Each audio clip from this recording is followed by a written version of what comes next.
Yang merokokan aku tok, Mbak. Loh, tapi di jalan cuma Bapak yang baru kita lihat. Loh, Bapak. baru kita lihat yang di batu.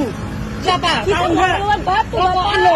Viral, pengendara motor ngamuk gegara tak terima ditegur saat merokok sambil berkendara di Malang. Tengah beredar sebuah video yang memperlihatkan seorang pengendara sepeda motor emosi saat ditegur pengendara motor lainnya. Hal tersebut terjadi lantaran pria itu diketahui merokok saat berkendara dan abunya mengenai sang perekam video. Dari video itu, terlihat ia marah-marah sambil mengancam pengendara motor yang telah menegurnya tersebut. Ngapain kamu ngarahin aku rokokan? Saya nggak marahin, Pak. Saya bilangin baik-baik. Belakang, itu bahaya, Aku Bapak. pelan-pelan ya, nggak ngebut. Kalau josok tuh kon, kabeh rokokan bos, jalan bos.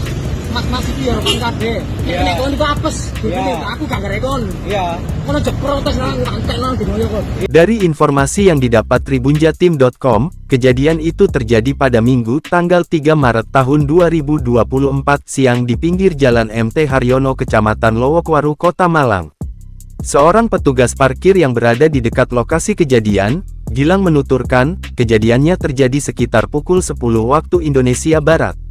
Katanya, si pelaku itu merokok dan abunya mengenai pengendara motor yang ada di belakang.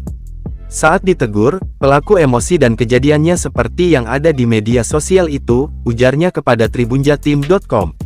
Cekcok itu berhenti, setelah petugas parkir melerai dan mereka kembali melanjutkan perjalanan. Teman saya itu melerai, dan mereka kembali melanjutkan perjalanan, tambahnya.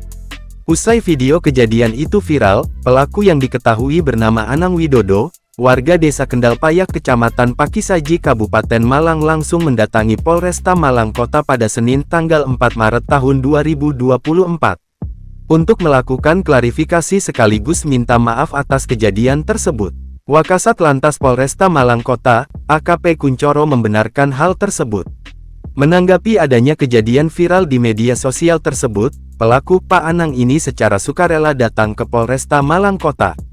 Dengan maksud dan tujuan untuk meminta maaf, terangnya kepada tribunjatim.com, Senin tanggal 4 Maret tahun 2024. Meski perbuatannya telah melanggar pasal 283 UU nomor 22 tahun 2009 tentang lalu lintas dan angkutan jalan, polisi tidak menilang pelaku.